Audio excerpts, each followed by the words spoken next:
Hi, hello, welcome friends. Welcome back once again to the Kumbi Jiko show on the GK Sports India YouTube channel. As always, shifting and turning around the tables, I'm the host for this current 2025 Women World Cup that is being hosted by India. Games happening in India and Sri Lanka. So we are here to preview the all-important contest that's going to happen tomorrow in Colombo between India and Pakistan. And to discuss more and throw some light more on women's cricket because my good friend Krishnan has covered a lot of women's cricket in the last 2 years, staying in Mumbai because there's so much of cricket that's happened there. And I'm K. Srinath. Obviously, you people have heard, will be hearing me a lot also as an expert. But today, in the hot seat is Jiku, as we all fondly call him. Just an opening Jiku, an India-Pakistan game, post what we've seen, a mini bilateral in the Asia Cup where India played Pakistan thrice and except in the final where we were convincing beating Pakistan hands down in all the games. So this is a World Cup, ODI World Cup, and India being the host. Obviously, there's a lot of pressure on India being the host and the home team. And this team has done really well in the recent past and one of the contenders for this World Cup. So, what do you make out of this game coming up in Colombo tomorrow, Jiku? Thank you, Sri. And yes, it is. We can expect an easy game for India, considering the record that India have had against the Pakistan women. 11 matches that they have played in one-day internationals, and all 11 India have won.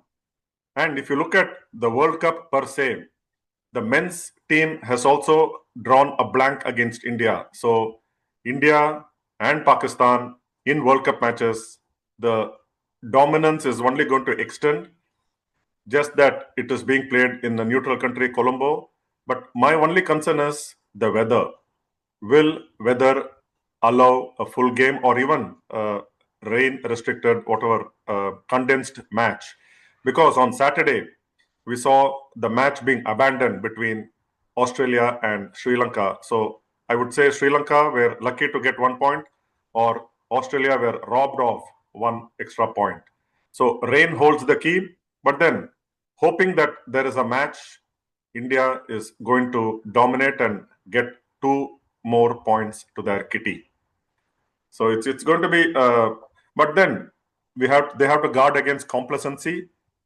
But knowing India's strength and what Pakistan did in their first match against Bangladesh, having no clue to the Bangladesh spinners, we expect India to get 2 full points, provided play is allowed.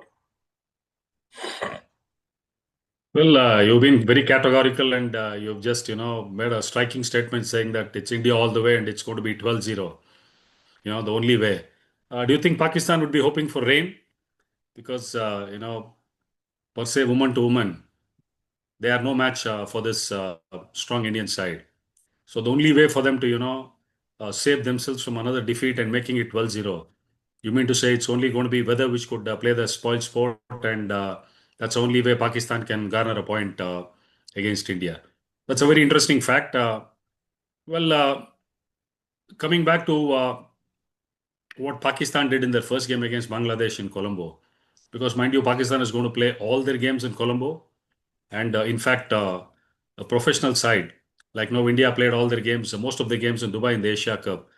They were adept enough to quickly, get a hang of the conditions there, and they adjusted themselves well.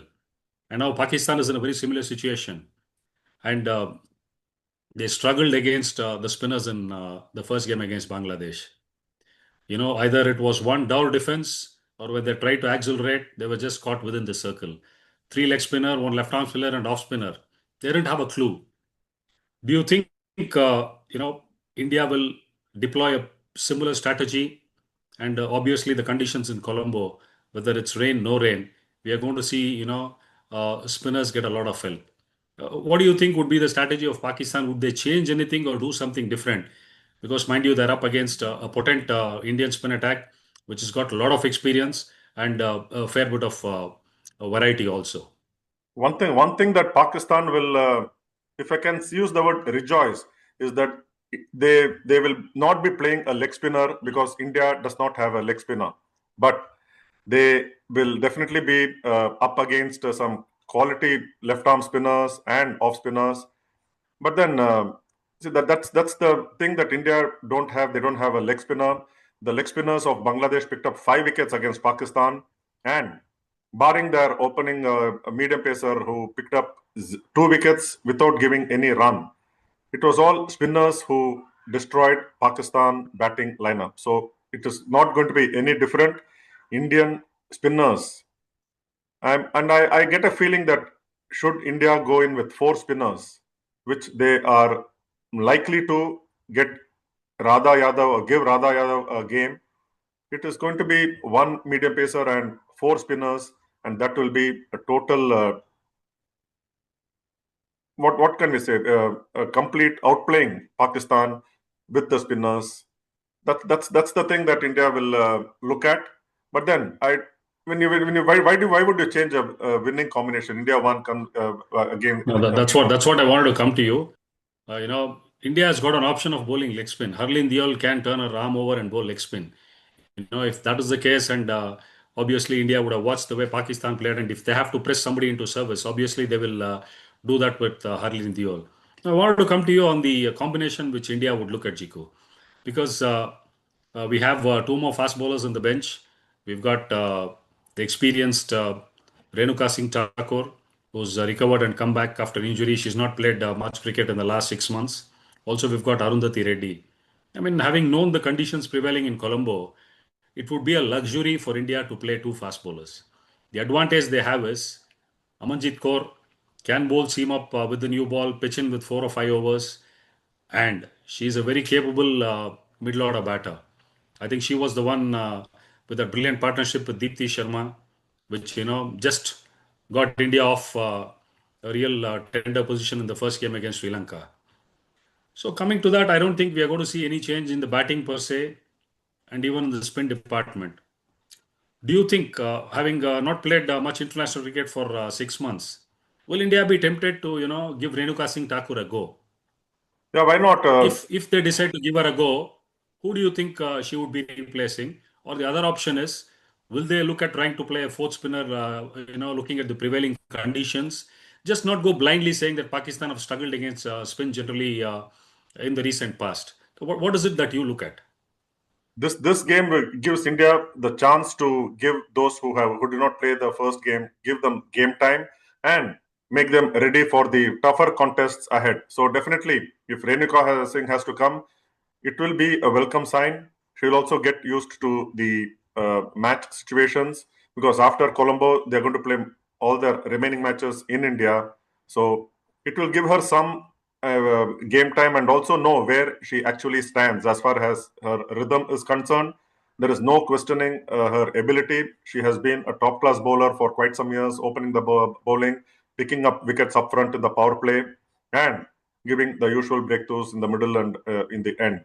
But if India are going to go with 4 spinners, the player that will have to give way has to be Kranti Gaud, because like you said, Amanjot Kaur, you cannot replace her. She has been scoring also, and I don't see too many changes in the squad. Maybe 1 or 2, bring in an additional spinner in place of Kranti Gaud, and the batting lineup looks well settled. It is just that the top order, who have had a good opening partnership, Pratika Rawal and Smriti Mandana, except that Smriti Mandana didn't get going in the first game. It is just that getting into the groove, getting set, taking India to the total. But what if India is not batting first? Pakistan win the toss and bowl. Then India batting first, they will have good batting time, good batting practice, I would say. But if that is not the case, you have to accept it. So bat first and put up a good score, and more importantly, get good batting practice for better contests ahead. Well, I also believe that it could just be one change, and either they decide to give Renuka a run. I think she might replace Kranti Gaud, or if India decide to play one more left arm spinner, in the wake of Radha Yadav. She might replace Kranti Gaur.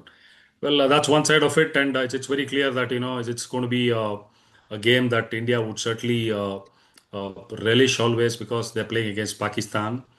But again, the surprising fact, Jiko, I mean, Pakistan has never tasted success against India in the ODI format, but they never learned from what their men's team did. Making all those noises outside of the arena, which didn't help the Pakistan men's team in any which way. Now, when I did read in the media, wherein one of the Pakistan cricketers, she comes from Azad Kashmir, is what was the statement that was made, and it was made in such a stupid manner. And later on, the broadcast from Pakistan, Sana Mir, I mean, she supported that and she said, this is what it is." I mean, when you talk about sport, it's about two teams competing. You just need to leave behind everything. Now, again, in this case, it's Pakistan who's unnecessarily making those unwanted comments and dragging India into this. India so far had not made any noise about anything that was brewing. They had decided to, have games, all the Pakistani games happening in Sri Lanka. India decided to travel there and play them on their territory there. Their home territory is Colombo now. And post this, now there are going to be no handshakes, no photo shoots, all these things happening. I think if Pakistan has to get better, you know, their focus should be more on the cricket field. Do you think they are just getting carried away and trying to garner more support by making, the wrong noise and more through social media? What is your take on this, Zico? Because you've been covering so much of cricket, you have friends who cover a lot of cricket pan world. Do you think this is the right way to go about playing this sport? Certainly not, Sri. Sir, that is not the way. And this shows where the Pakistan team's focus is on. You focus on what is on hand. It is not just any ODI. It is not just any other match. It is the World Cup. So you focus on the game. Try to get better and not make these kind of silly statements and get wider interest or get more what to say, the TRPs or the eyeballs that it's unnecessary. You focus on what is on hand, which is a good game of cricket. Try and improve the record against a team that has been beating them every match that they have played against. And this is where India is one of the contenders, because they are focused on not just winning, taking 2 points in every match that they play in the league stage, but also focus and get better, get improve their net run rate, which at the moment they are below even Bangladesh after just play one match. But then it's the net run rate, which in the as things get closer and tighter, net run rate plays a very important role. So India is focused on cricket, on the World Cup. And this is where, if I recall what Yuvraj Singh said in the countdown to the World Cup, shut down all the outside noises, because that's what they have been told during India's successful campaign in 2011 World Cup at home. So they followed that. And his advice to this women: 50 days to the World Cup countdown. Keep aside all the outside noises. Close your mobile phones. No social media, nothing. Focusing on cricket, and that is what this cricket team, led by Harmanpreet Kaur, is doing. So there, India is focused on cricket and Pakistan on everything else other than cricket. So that says what the team is all about. Absolutely, Jiko, you nailed it. It's more to do with what you need to, on the cricket field rather than outside. And no better than this current Indian team, which has done really well in the last 12 to 14 months, especially the recent two series when they played in England and Australia. On this note, we hope the rain gods stay away, the skies open up. We have a full game. Result is a foregone one. As you said, complacency is one thing that this Indian team should never get into. With this, viewers, we'll catch you soon on the other side of the show. We'll be meeting you for the preview, so rather review of the India-Pakistan game once the game is done and dusted. Uh, Please do watch, share. GK Sports India is the YouTube channel. Thank you for watching. Have a good night. Stay safe. See you soon. Thank you, Jiku, for your wonderful insights. Thank you very much, Sri. So nice talking to you as always. Thank you. Bye bye.